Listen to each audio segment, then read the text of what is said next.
You are watching Poonch Live.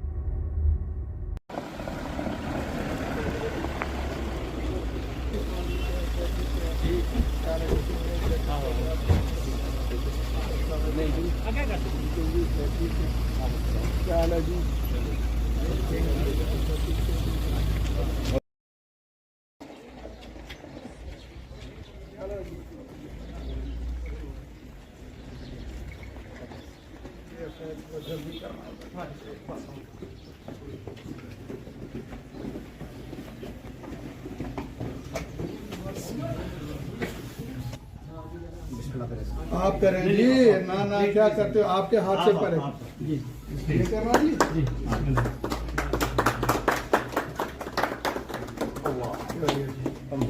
बहुत अच्छा जी, मुबारक है, बहुत बहुत मुबारक। चलिए जी, ये नर्सरी बहुत अच्छी, बहुत अच्छी आपने जी, बहुत अच्छी ये आ गई LKG जी। अस्सलाम वालेकुम, ये आपका स्टाफ है जी? बहुत अच्छा, मुबारक है आप सबको बहुत बहुत।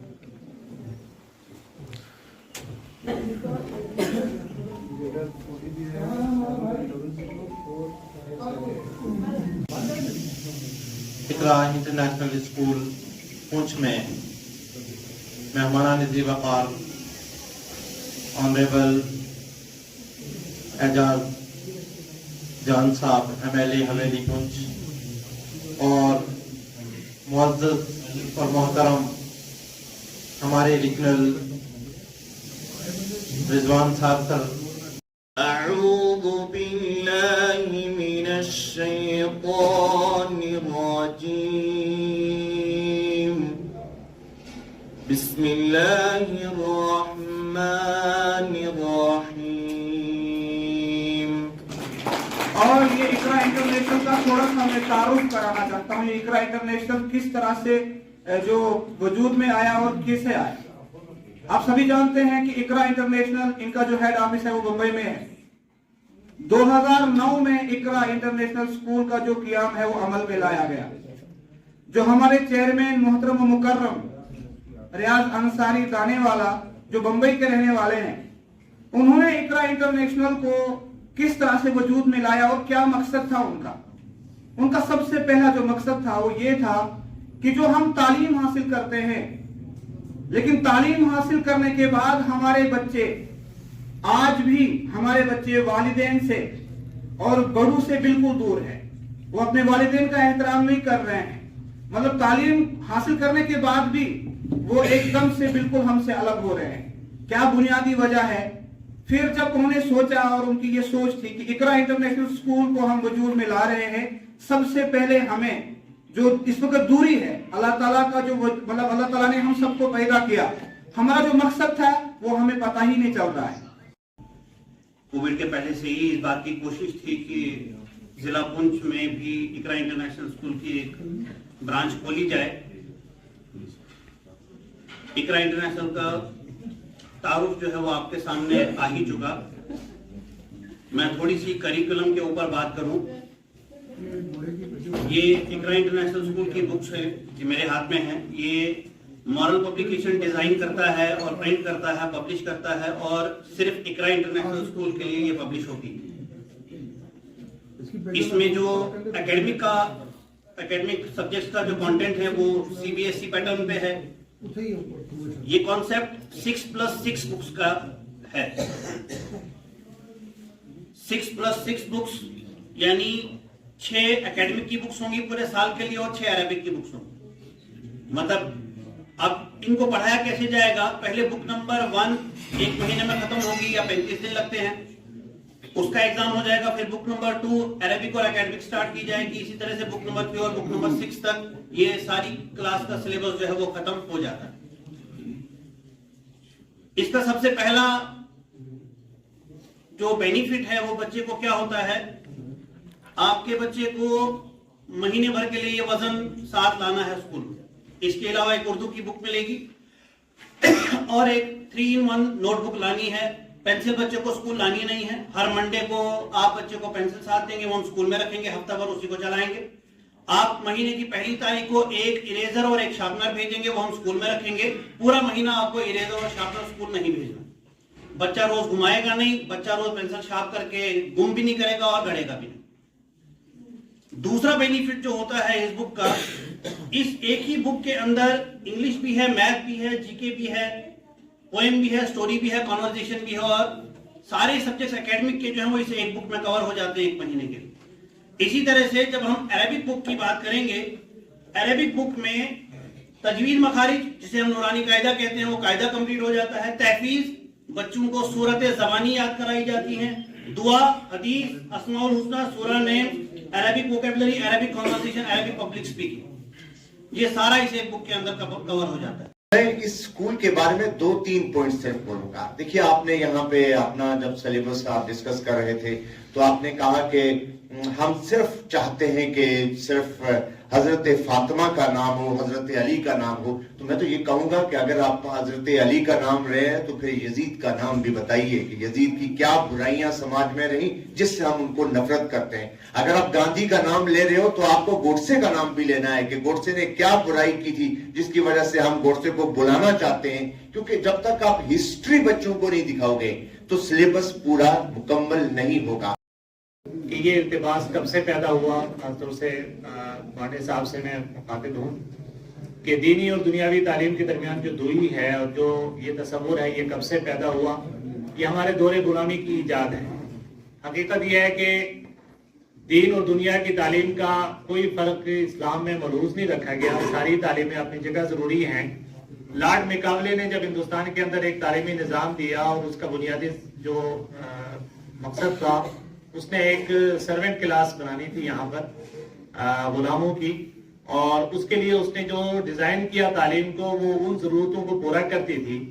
और यही वो सबब था कि दीनदार लोगों ने अपने दीन को और अपने इल्म को और अपनी सकाफत को बचाने के लिए मदारिस और मस्जिदों का सहारा लिया। और प्यारे बच्चे, आप सबको मेरी तरफ से अस्सलाम वालेकुम।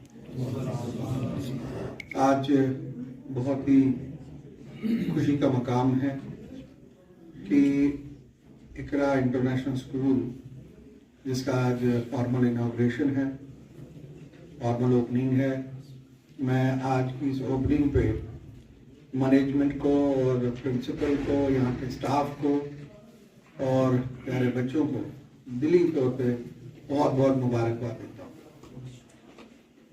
हूँ। जिस तरीके से यहाँ बातचीत चली, दिल तो अभी कर रहा था कि यहाँ पे 1-2 घंटे सुनो, क्योंकि जब आप किसी को सुनते हो तो उससे कुछ सीखते हो। और छोटा बड़ा कोई दुनिया में नहीं होता, लेकिन मैं ये समझता हूँ कि जिसको अगर छोटा सा बच्चा भी कोई आपको अच्छी बात कहता है तो उसको भी हमें सीखना चाहिए। और एक तालीम और नॉलेज ही एक ऐसी चीज है जिसकी कोई लिमिट नहीं। कोई दुनिया में ये नहीं कह सकता कि उसको पूरा इल्म। तो हमें हमेशा ये कोशिश करनी चाहिए हर उम्र तक, जब तक अल्लाह ताला ने आपके होश आवाज़ ठीक रखा, आपकी जिंदगी रखी, हमें सीखना है और सीख के ही आगे बढ़ना है। आज इकरा स्कूल की जो ओपनिंग हुई, जो हमारे रीजनल इनके हेड्स थे, उन्होंने, बाकी हजरात ने जो बात यहाँ पे कही, तो स्कूल की में जो सिस्टम इन्होंने यहाँ पे आज बताया कि किस तरीके से यहाँ पे एजुकेशन होगी, बच्चे किस तरीके से आएंगे। अब यकीन मानिए, जब मैंने वो सारा सिस्टम सुना कि स्कूल में बच्चे आएंगे, पेंसिल ऐसे होगी, बुक ऐसे रहेगी, तो मुझे लगा कि ये उस तरीके से डिज़ाइन किया गया है स्कूल का सिस्टम जिस तरीके से पेरेंट्स चाहते हैं। और उसके लिए मैं आपको बहुत बहुत मुबारकबाद देता हूँ, क्योंकि अमूमन छोटे बच्चे जब स्कूल में आते हैं तो सबसे बड़ी पेरेंट्स की प्रॉब्लम होती है कि अगर वो 10 पेंसिल लेके जाते हैं तो एक ही वापस पहुंचती है, और अगर वो रबर और शार्पनर लेके जाते हैं तो वो स्कूल में ही या तो फेंक देते हैं, घुमा देते हैं, या रास्ते में, क्योंकि छोटे बच्चे हैं बैग में नहीं रख सकते, तो अमूमन उन बच्चों को वो परेशानी रहती है। पेरेंट्स के लिए कोई बड़ी बात नहीं होती, क्योंकि पेरेंट्स के लिए बच्चे ही उनकी जिंदगी होती है। पेंसिल और रबड़ और शार्पनर कोई इतनी अहमियत नहीं रखती, लेकिन जब इन्होंने ये बात यहाँ पे कही स्टेज पे, तो उस बात में एक वजन है। वजन क्या है? पेरेंट्स के लिए कोई पेंसिल और शार्पनर कोई इतनी अहमियत नहीं रखती, वो 100-200 भी ले सकते हैं। लेकिन उस क्लास में, नर्सरी की क्लास में, अगर पेंसिल की और रबर की और शार्पनर की अहमियत और उसकी कीमत अगर बच्चे के जहन में आ जाए, तो मैं समझता हूँ बाकी उम्र में उसको कभी भी फाइनेंशियल क्राइसिस नहीं है। और वो पूरी जिंदगी, चाहे वो 100 रुपए हो, 10 रुपए हो, 10 लाख हो, या वो कल करोड़पति भी इंशाल्लाह जब वो बनेगा, तो उसको उस पैसे की अहमियत का पता होगा, क्योंकि बचपन से ही उसने वो सीखा होगा। मैं बहुत खुश हुआ, और साथ ही साथ जो आपने इस्लामिक तरीके से पढ़ाने का सोचा, क्योंकि मुझे मौका मिला 3 बार सऊदी जाने का, मैं बाहर भी बहुत जगह गया, तो जो मैं ये समझूंगा कि जब मैं सऊदी में मैंने 2-3 बार बच्चों को देखा, तो मैं डॉक्टर फारूक अब्दुल्ला साहब के साथ जब ट्रेवल कर रहा था, तो मैंने उनको कहा, मैंने कहा सर कितना अच्छा सिस्टम है यहाँ के स्कूलों का, बच्चे कैसे आ रहे हैं, बच्चियाँ कैसे आ रही हैं, हिजाब लगाया है, पढ़ने का तरीका बाकी। तो मैं उनको कहता, मैं कहता सर हमारे भी कभी ऐसा अगर आए तो कितना अच्छा सिस्टम रहेगा। लेकिन मैं कहूँगा कि अल्लाह ताला ने वो बात सुनी और आज इकरा स्कूल यहाँ पे आया। तो ये बहुत बड़ी बात है कि हमारे बच्चों को उस तरीके से, मैं नहीं कहूँगा 100% ये कर सकते हैं, मैं नहीं सोचता 100% ये करेंगे या 90% करेंगे। अगर इन्होंने शुरुआत 10% से की है, तो इंशाल्लाह 5-6 सालों के बाद आप देखेंगे यही 10% जो है ये तब्दील होगा 100%। मैं मैनेजमेंट कमेटी को अपनी तरफ से यकीन दिलाना चाहता हूँ कि कोई बात कौन है, हेलो, कोई बात, मैं मैनेजमेंट कमेटी को एक अपनी तरफ से यकीन दिलाना चाहता हूँ कि मेरी तरफ से और हुकूमत की तरफ से इनको कोई भी अगर मुश्किलात या परेशानी कभी आए, मैं और गवर्नमेंट की तरफ से पूरी कोशिश करूँगा इनकी मुश्किलात दूर हो, इनको परेशानियाँ दूर हो, इनको कोई व्हीकल की रजिस्ट्रेशन हो, स्कूल की रजिस्ट्रेशन हो, स्कूल की आगे इन्हांस करने की होगी, तो मैं आपको यकीन दिलाता हूँ कि आपकी पूरी गवर्नमेंट की तरफ से मदद होगी। आपकी सड़क का मसला मैंने अभी देखा बच्चों के लिए मुश्किल होगा, मैं इंशाल्लाह कोशिश करूँगा इस सड़क को भी जल्द से जल्द रिपेयर करके ब्लैक टॉप करके आपके लिए कर दिया जाए। और मैं कोशिश करूँगा आपके सामने जो जगह है यहाँ पे अगर जब वो ब्लैक टॉप करेंगे मुझे आप याद करवाइएगा, आपको पार्किंग के लिए यहाँ स्पेस भी बना के देंगे ताकि आपकी गाड़ियाँ, बच्चों की बसें जो है यहाँ पार्क हो सकें। मैं यकीनन यहाँ पे बैठता आपके साथ 1-2 घंटे बैठता, कुरैशी साहब भी आए हैं तो मैं यहाँ बैठता आपके साथ, लेकिन मजबूरी ये है कि मेरे आज 3-4 प्रोग्राम से अलग अलग